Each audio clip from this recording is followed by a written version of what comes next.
Extra on Silverbird News 24.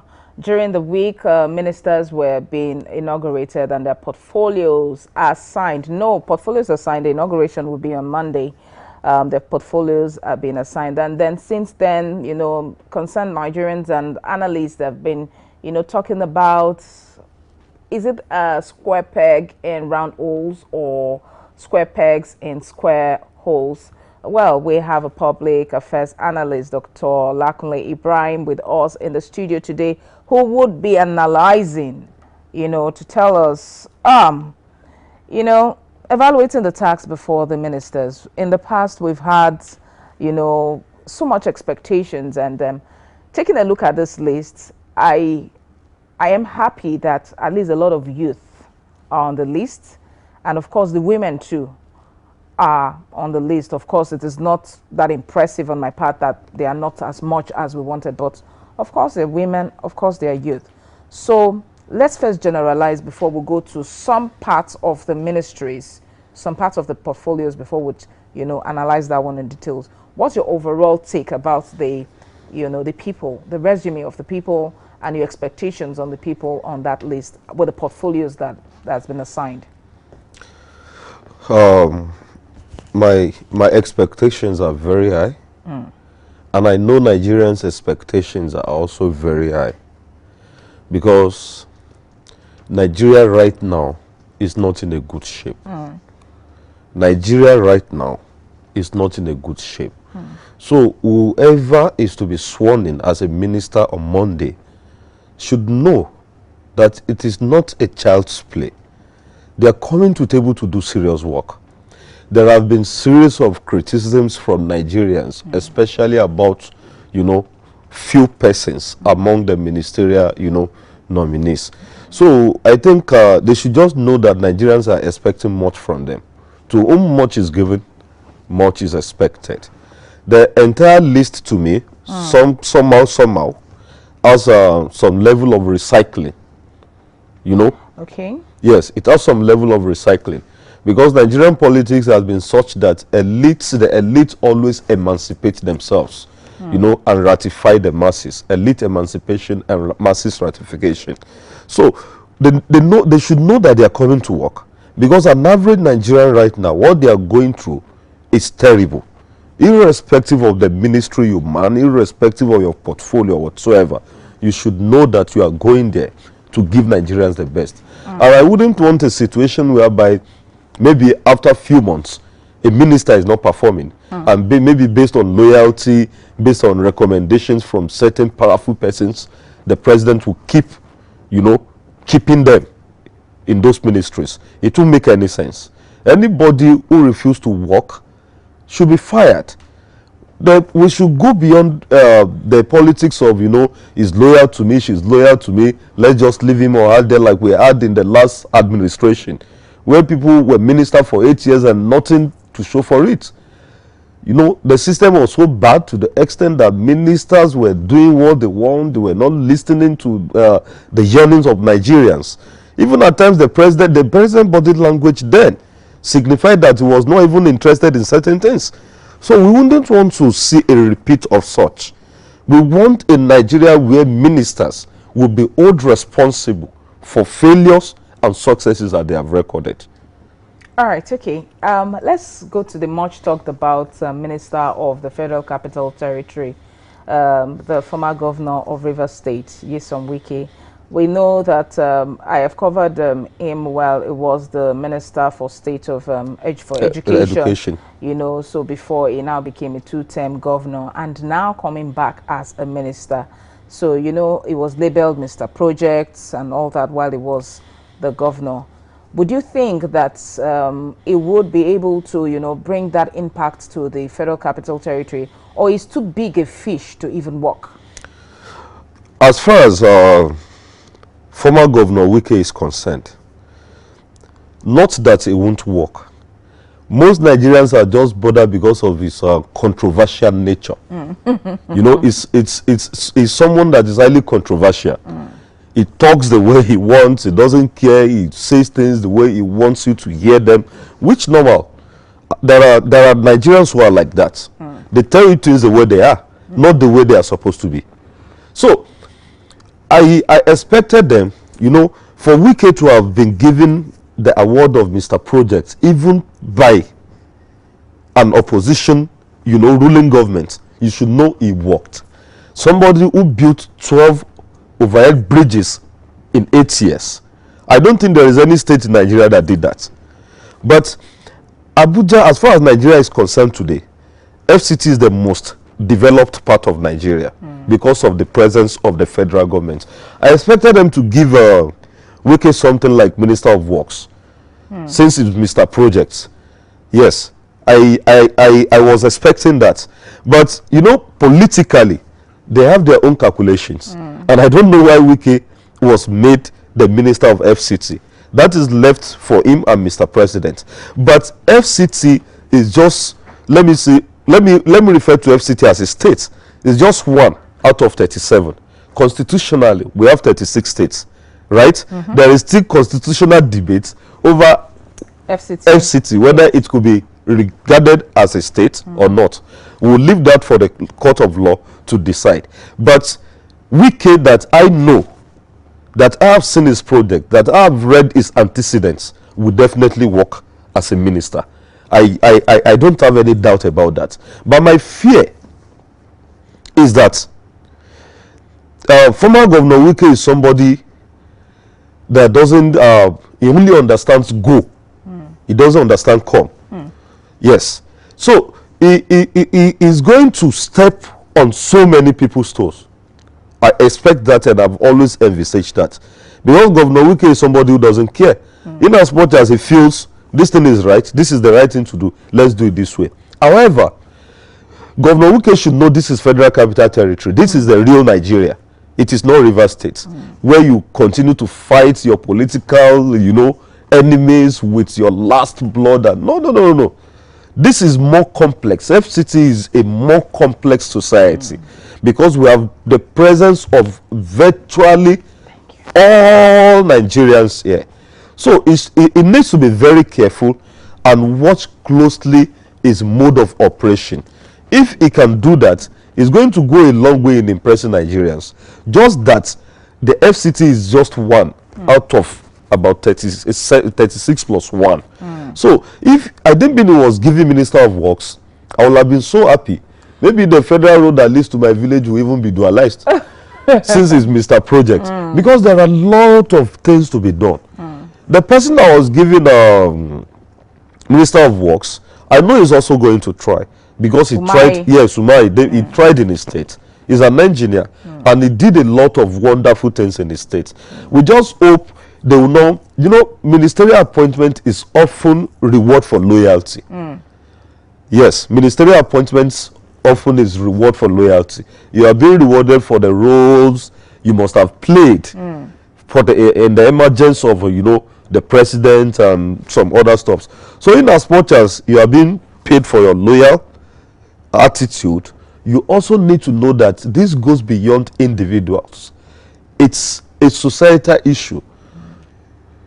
Okay, so since you're saying that it's a reward for loyalty, don't you think that that may, in the course of the job, hamper a lot of things? Like you said earlier, if the person is not forthcoming and, you know, this person was loyal to me, don't you think that it may, you know, disrupt a lot of things? Like, he's loyal, I don't want to, let me just put a side face to whatever he's doing. Don't you think that would affect delivery? I see President Bola Ahmed Tinubu as somebody who will not take any nonsense from any minister. Yes. I see him as someone that if Nigerians continue to clamor for the removal of a minister, he will do it. Yes, he will. He will. Because there is tension on ground already.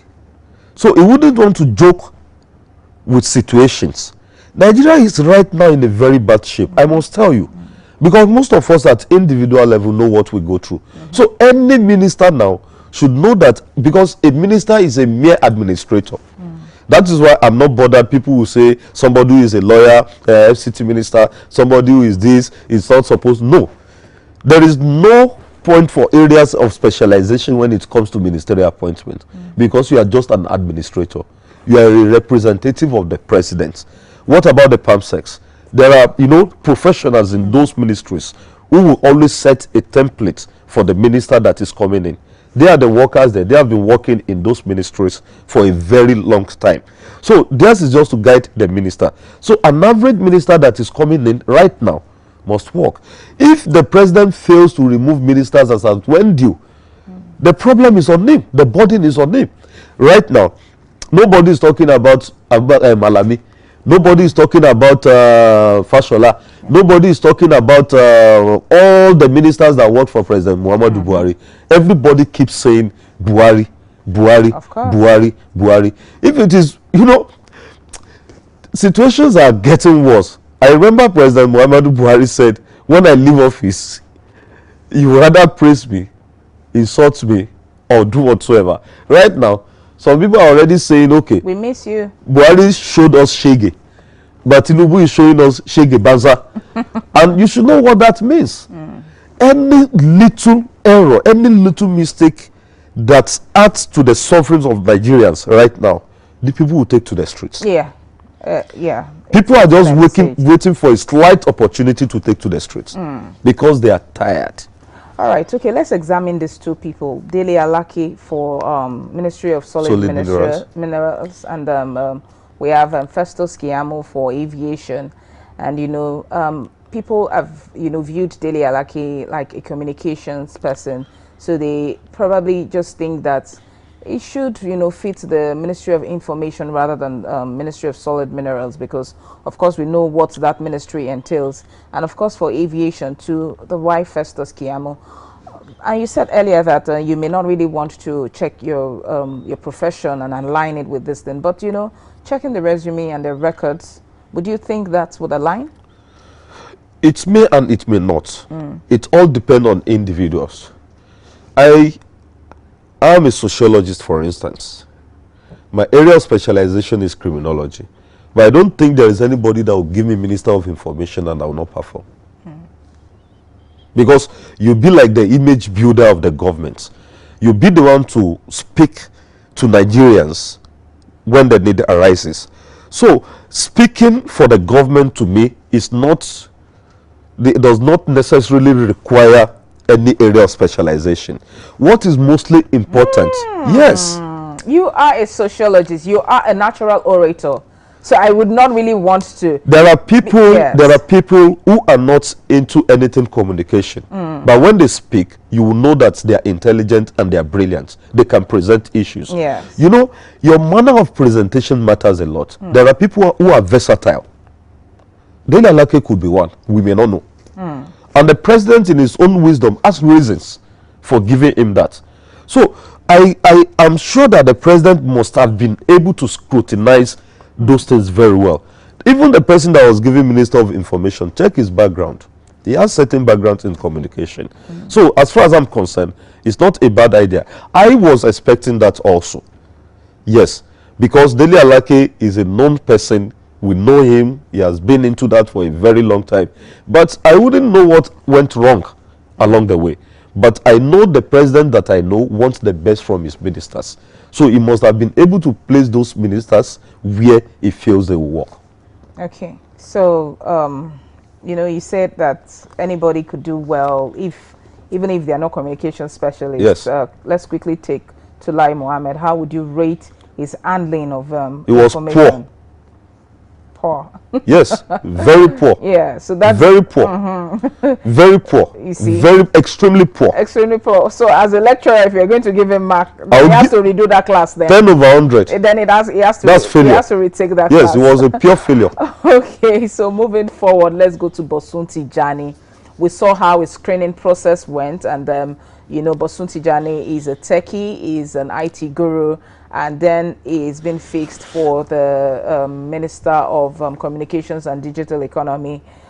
Taking into cognizance his resume and his portfolio, his works in the past, you think that Bosun Tijani will do well? I think it's about 42 or thereabouts. You think it will do well? It will. Yes, it will. Or let me say it should. Because Nigerian politicians right now, don't beat your chest for them. They can fuck you up or mess you up at any time. Well, you know, my problem with Bosso is that sometimes ago, he was speaking from both sides of his mouth. Yes. And they almost dealt with him. Yes. Just that Nigerian politics is such a way that when they have interest in you, they'll always find a way Soft landing. of soft landing you. So Bosso should try, because in recent times we've had youths that disappointed the Nigerian youth population. It shouldn't be a disappointment to us. He's not the best youth in Nigeria. There are people who are better than him. So he should see that as an opportunity to represent the Nigerian youth, to tell the entire world that the youths are the real, tech gurus. Because most of these young guys out there, if you see what they do when it comes to technology, you'll be surprised. And maybe those were some of the things they considered, and they felt, okay, let us just give him some land. You know, he had to apologize to them. He did apologize. I covered the screening. Even Keyamo apologized profusely. You know, my problem with people like Keyamo is just what I said some minutes ago. He was a minister of state for labor. He was also speaking from both sides of his mouth. You know, because they had the support of the president, who would not even, talk. He wouldn't say anything. He would just allow his ministers to do whatever they want. So, Bosso, to me, is going to impress Nigerians. Is going to try. We need our Ministry of Communication to be very strong. This era is a technology era. Everything is technology. So they need to come up with policies, and not ordinary policies. As you come up with those policies, you need to implement them. Because implementation is the most crucial part of any policy you are making. So Bosso should be able to perform. Okay, away from the individualities now, let's look at the ministries. Some ministries were shoved aside. Some ministries were, individually picked out. For example, we have the Ministry of Works standing alone, Ministry of Housing standing alone, Ministry of Power to standing alone, and all of that. So probably that is what brought us to 48 names. And with what I've learned, it may be that there are more names, more ministries would come forward. As we take a look at this, do you think that okay, we have the one of the Minister of Health and Social Welfare. We still have some coinage, and okay, we have the one for marine and blue economy. We have the one for gas, and we have the one for petrol. With that, do you think that they would be able to harness it properly, or don't you think that would, tell on the money, the paucity of funds that we're already facing? Yeah, because an average minister, you give them jeeps, security, you give them houses, domestic staff, escorts, a lot of things. And we have been advocating for the cost of governance. So having more ministries, as far as I'm concerned, it's needed ordinarily. It is needed. But we need to cut cost of governance. If we don't cut cost of governance, we are in a very serious problem in this country. Because you just realize that ministers will travel and collect hundreds of thousands of dollars as escorts for 4 years. Those escorts alone is enough to bring some communities out of poverty. What to spend on individuals. So you having more ministries is not a problem. It's how you manage them. It's how you manage them. President Muhammadu Buhari also in his first term had Federal Minister of Power, Works and Housing together. Yes. And along the line, they felt, okay, that was too ambiguous. So they needed to, split those ministries back into 3 different ministries. I don't have any problem with more ministries. And also, they must have done that, to satisfy their political wills. Because a lot of people contributed to the emergence of the president. So they needed to reward many people. Reward for loyalty and rewarding those who contributed to the success of that election is also one of the reasons for having other ministries, I can assure you. But most Nigerians, as far as I'm concerned, don't have problem with those ministries. What they need is that they should do something about the suffering in the land. The essence of having ministry of this, ministry of that, is to make sure that Nigeria keeps working, Nigeria keeps going. And you cannot have more ministries and Nigeria continue to, you know, to wallow in abject poverty, you know, in world ranking. Is it Human Development Index, GDP? We are backward. You know, Nigeria is just, you know, this car they call big for nothing. Yes, that's how some people see Nigeria. Giant of Africa. We are not giants. We are just giants in name. All right. You know. Okay, so we still have a lot of things to talk about in the analyzing of this ministerial portfolios, and of course what it brings for Nigeria. But we will go on a quick short break so that when we come back, we're going to dwell on these and many more. So you would not want to touch the dial. We will be right back.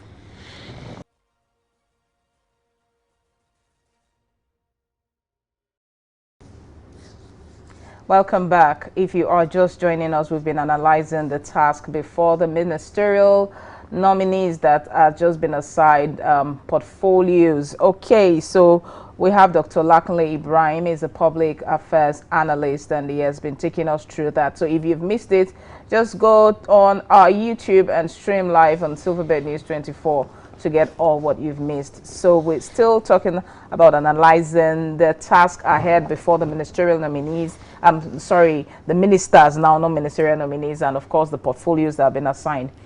Let's go to security, the Ministry of Defense, and all of that. All right, okay. So people are saying that the Minister of Defense do not think that he has the wherewithal. He knows much about you know, the military. Probably they would have brought someone from the military background that has, you know, that kind of insight and all of that. So do you think that will fare well for our defense, our security, present security in the country? Defense is a very sensitive issue based on the present situation, or let me say security situation in Nigeria. On that, I quite agree with what Nigerians have said on the issue of security, because insecurity has been a major social problem for about 2 decades in Nigeria. It has been a very serious problem. I agree with Nigerians on that. You know, I agree with Nigerians on that. But on other ones, like every other portfolio, I disagree. But on Ministry of Defense, I agree. Because this is an issue that is almost consuming some parts of Nigeria. We need to get serious.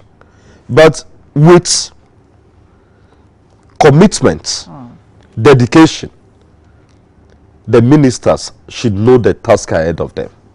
Just that, you know, people are disturbed because these persons that were given these portfolios have not really done well when it comes to security in their various states. They didn't do well. And that is Nigerians' concern. Exactly. That is their concern. Yes. These people didn't do well. They didn't do and well that was just a state. Yes. What about the federation? That is just what Nigerians are bothered about. But like I said earlier on, let's give them the chance. If they mess up, I know the president will fire them. Okay, so moving on, Tinubu's economic policy. Let us talk about the expectations and challenges for the new cabinet. All eyes are on him, and then when he took over the helms of affairs, he was dishing out policies like buffet. He was dishing it out, and Nigerians were like, yeah, nice policies, but whoa, it is getting too much. We know about the subsidy is gone, which landed us to 617 today. We know about the forex, the current exchange rate, and a lot of other policies that he is really churning out. That is, you know, telling on us. How would you analyze this policies so far and the challenges? You know, good policies, bad implementation. Yes, good policies, bad implementation, and Nigerians over the years have not really benefited anything from the government. That is why Nigerians are disturbed. I am also disturbed because I know how much I need to spend to buy fuel. And what I earn cannot take me. So I have to look at other means to survive. If an average Nigerian goes through this process, there is problem in the land. Yes, fuel subsidy removal is a very good step, because there has been serious corruption in that sector for years. People looting without even, sympathizing, without being patriotic. As regards to the issue of forex, the recent exchange rate we're having is not necessarily the government's problem. Government said, okay, everybody go to the bank, get your dollars are there, get whatever you need. But don't be surprised that I have people who have gone to banks to get their dollar, and the bankers will tell them, we are short of dollars. Yes. And right there, they will advise them, I have a BDC operator that can give you dollar. Yeah. And right there, they call the BDC operator. The BDC operator gives you the dollar, and the bankers do their skeletal business within that short period of time. We have always said it that at individual level, Nigerians must change. There must be discipline. It is because most Nigerians are not disciplined. That is why we are running into this problem. Let's take, for instance, if you go to the bank, is there any law that says you must be attended to based on first confessor? No. But your instinct, your moral instinct will tell you it is normal for you to queue because certain persons got there before you. That is discipline. All right, okay. So let's go to palliatives. Earlier, when the fuel subsidy came on, we know that it was really that difficult for Nigerians that this palliative of 8,000 naira per month came up, and now 5 billion naira for each state. Let us talk about that. There will still be looting. Yes, there will be looting. We have failed over the years to correct certain abnormalities. The 5 billion naira now, it cannot alleviate poverty in any state. Yes, 5 billion naira cannot alleviate poverty in any state. Politicians who are the aims of affairs will still find a means or ways of looting. Awarding contracts and some unnecessary things. There are situations where they are supposed to use direct labor. And if you use direct labor, it's going to have impact on Nigerians than you giving those things to contractors. But because from the procurement, somebody wants to take his own, the contractor, maybe before he gets the job, he must have bought it for millions of naira. Yeah. The real oga will take kickback. That is how they spend our money. So giving 5 billion naira to each state as palliative, as you see, what does it cost us to know the number of vulnerable Nigerians? It is because we don't have good data system. Exactly. You want to collect driver's license, you have to go and queue. National ID card, you have to go and queue. BVN, you queue. This one, you queue. We don't have a central database. What is our problem? Even if you are trying to generate money from these organizations or parastatals, you should have a central database system. We don't know the number of persons they give birth to in this country. We don't know the number of people who die on a daily basis. We don't know mortality rate. We don't even have any good data system. Why will you give 5 billion naira to a governor for palliative? For palliative, and then population is being done manually. 2023. In places in the world, do they give the money to governors or anything? They pay directly into people's account. You have our BVN, you have name, you have everything. Yet, you are giving money to these governors who themselves are president in their various states. Governors are a highly powerful set of persons in Nigeria. And they are also one of the reasons for underdevelopment in Nigeria. Because most people don't hold governors responsible for certain failures. Go to the South, for instance. With the 13% derivation, with the amount of billions they get every time, go and check some of their communities. For instance, Bayelsa has just 8 local governments. You want to compare Bayelsa with a place like Kano with 44 local governments? Or with Oyo with 33 local government? That means an average senator is representing about just 3 local governments in Bayelsa. So, hold these people accountable. Why are you giving money to the governors? 5 billion naira to the governors. Anyway, they know themselves, because this is a political institution where they sit, wine and dine, talk on motives that favors them. At that point, they put party politics aside. They put interest management on the table. So this money may not get to Nigerians. It may not get to Nigerians. If you share 5 billion naira to all the indigenes of a state, how much will get to individuals?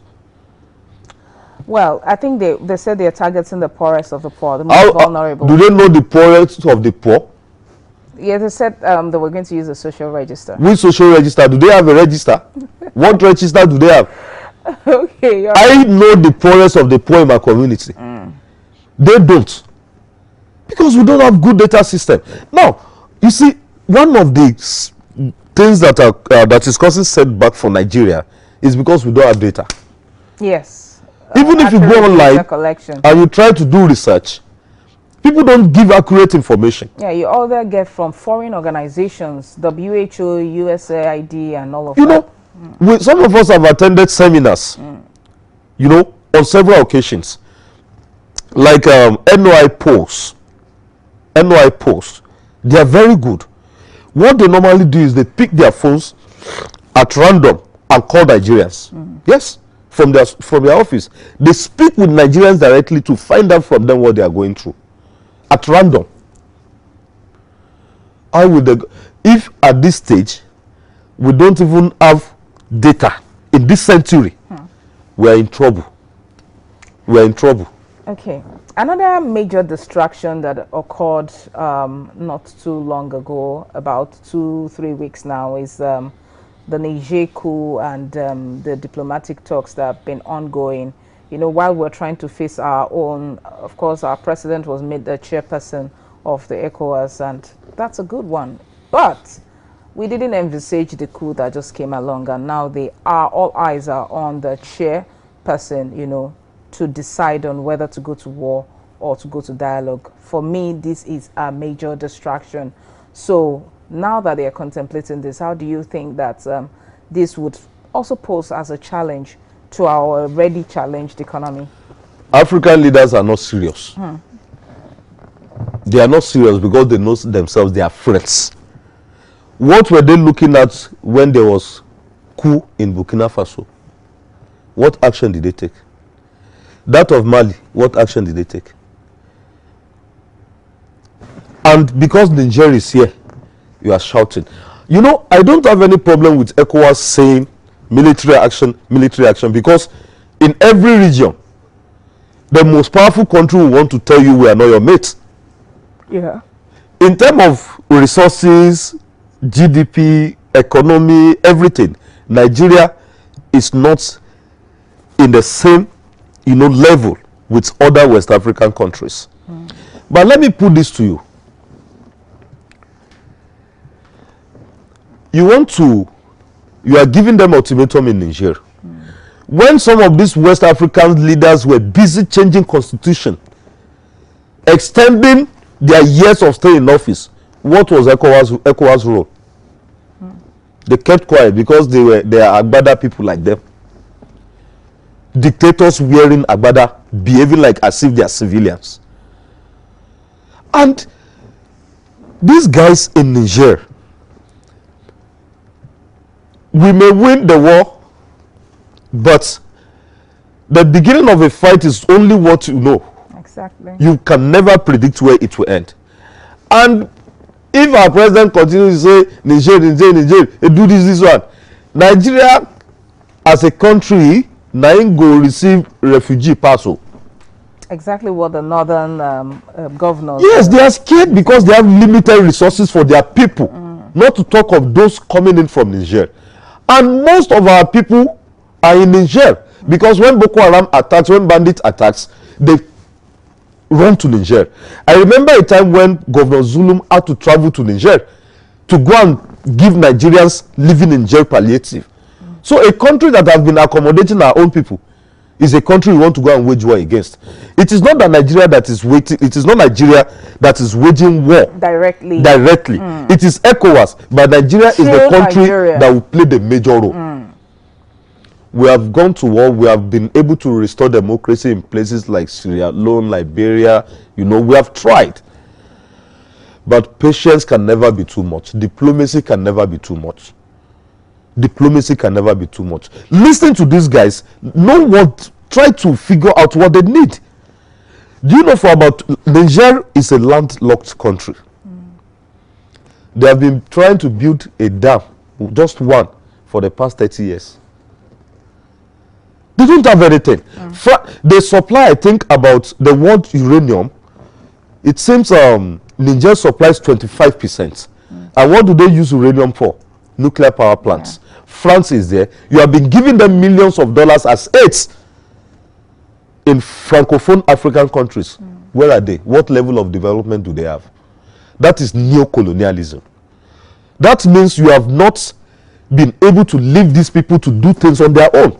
France is progressing, but their West African colonies are not progressing.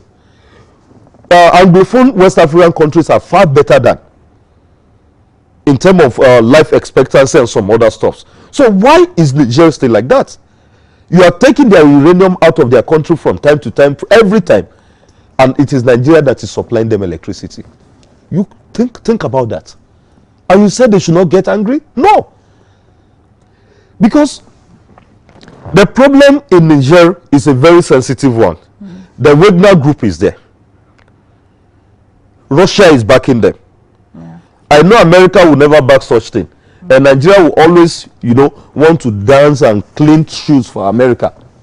To show America that, look, we are with you. But notwithstanding, we are neighbor with Niger. Those northern states, about 7 states that share border with Niger, they are not safe. Okay, so do you believe in this side talks about, France being part of the ones sort of pushing for this war? It's very possible. Because it's international conspiracy. Yes. On average, some of these developed countries of the world, when they want to test their strength, they go into war. So maybe they want to test their strength. It's been a long time they went into war.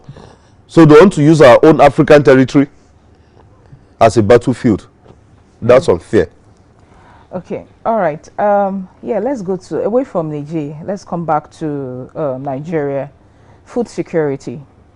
Of course, the 3 things holding the economy, apart from medical, is money. Yes, I said apart from medical health, then fuel, food, agriculture. The agricultural sector, in Nigeria. Sorry about that. The agricultural sector in Nigeria, if you take a look at the ministerial list, you would have, we see the Ministry of Agriculture and we see the Minister of State for Agriculture. I'm sure that is so that they can harness the agricultural sector in earnest. So how would you view food security? Is Nigeria actually ready when it has to do with food security? And do we see food prices coming down? We've had several reports of the hike in food prices. For now, we are not ready. Yes, because until we are able to battle security issues, most of these farmers will not be able to go to farm. There are communities that people have left for months, and this is the peak of the farming season. They cannot go to farm. So what do you want us to do? How do you solve the problem of food security? Take a look at Mangu local government in Plateau State. They are predominantly farmers. The Biron people, they are predominantly farmers. They have not been able to go to farm for the past 3 months. There are places in Zamfara, Kebbi. In the northwest part, they cannot. In the northeast, Boko Haram members will say if you don't pay tax, you cannot go to farm. Paying tax to non-state actors. Yes. And we have not been able to solve all these problems. How do we provide food? And plus flooding. There are other natural disasters that may affect food production. Imagine you have about 1,000 or 5,000 hectares of land that you have used to plant rice, and there is heavy flooding, and it's washed everything off. What will you do? Automatically, there may likely be food problem in the following year, because you have not been able to produce effectively or adequately what you need for the following year. Whatever food we need next year is to be produced this year. And it's sad that our irrigation farming, we are not adding more power to our elbow when it comes to irrigation farming. They said, if you can provide food for people, then you have solved about 50% of their problems. An average Nigerian cannot eat 3 times daily with the current situation. So the president should just know that they have a lot to do. There is a Yoruba adage that says, Oba to jeti lubaje, oruke oni pare. They will always mention the president's name if things get bad, if things get good. Nobody will know any minister. Nobody will mention any DG. Nobody will mention any governor. They will continue to say the president, the president, the president. So food security is a problem right now, because you go to markets now, you find out the price of things, commodities on a daily basis go high. And subsidy removal is also one of the problems, the cost of transportation. When people transport goods and services at higher price, they sum everything up together and use it to determine their price.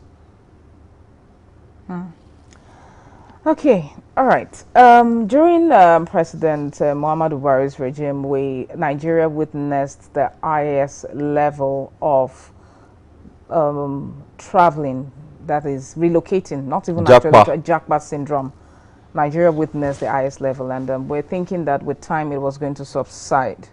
I can list that if I know 10 persons or 10 people, I can tell you for free that 8 people, I'm not saying 5 or 8 people, I've relocated, and they are still relocating, you know, which is really telling on the economy considering brain drain.